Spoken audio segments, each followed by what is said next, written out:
Alek Manoah is still trying to find his game in Florida as GM Ross Atkins speaks. Hey everyone, welcome into another edition of Long Ball. Rob Wong joined alongside by Toronto Sun Blue Jays writer Rob Longley. And Rob, we got to start with Alek Manoah, who got rocked in a Florida Complex League game, giving up 11 earned runs in just over 2 1/3 innings pitched. We obviously don't have any footage of it, and we just have to go from reports of people that saw the game or, within the Blue Jays organization. But what do we take away from that first outing since he went down to Southern Florida? Well, not much good. We really can't take much good out of it, can we, with numbers like that? But the difficulty with the Manoah outing was it's really tough to get a handle on what actually happened, because the box score is the box score. The line score says what it says. And, he got rocked, much like he was doing when he was up here. And even worse, and he's getting rocked by 18 and 19-year-old low-end prospects of the New York Yankees.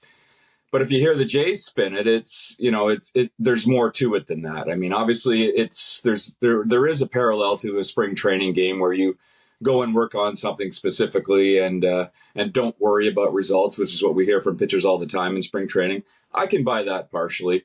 And then there would be the surroundings of it. It would have been on a backfield in Tampa, no fans around, blazing heat because it would have been midday. And this time of year down in the Tampa Bay area, I've been there for Rays Jays games. It's stifling. So that wouldn't have been easy for Manoah. And just the whole idea of a completely different atmosphere, likely poorer defense behind him. Who knows? A couple of those hits could have been routine defensive plays if he had good defenders behind him. So we don't know 100% what to make of it, other than it's pretty clear there's a fair bit of work left before we see him back in the major leagues, and virtually no chance that happens before the All-Star break.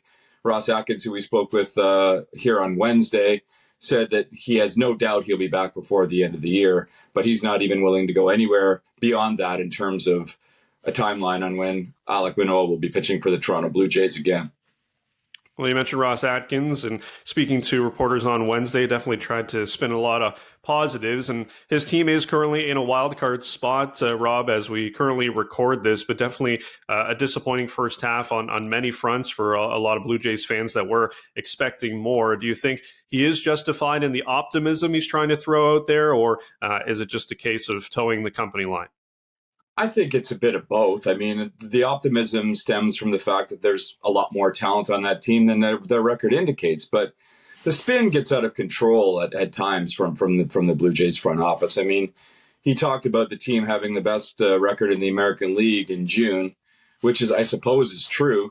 But what's their record over the past 50 games prior to last night anyway? It was 25-25, and that screams mediocre. They still think that they're on the fringes of the American League East race, which to me is a real stretch. I just have a couple of numbers here, Rob. For them to match what they did last year to get 92 wins, they've got to go 48-33, which I suppose is doable.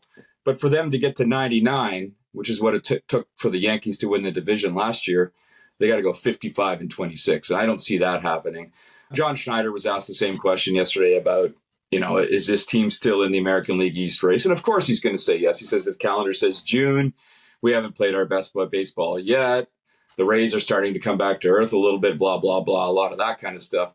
But I think the best hope for this team is to, at some point, start playing better baseball, which they're capable of, and then hoping that they can get hot at the right time. And that hotness would have to come at the end of September and into October, and make a deep playoff run that way. They're not going to be able to do it, or most likely not going to be able to do it via the division title. They're going to have to be a team that is content with battling for a wild card spot, making sure they lock that up and then get hot at the right time to make a playoff run. And that's not what we expected heading into this season. That's not what anyone around the Blue Jays expected.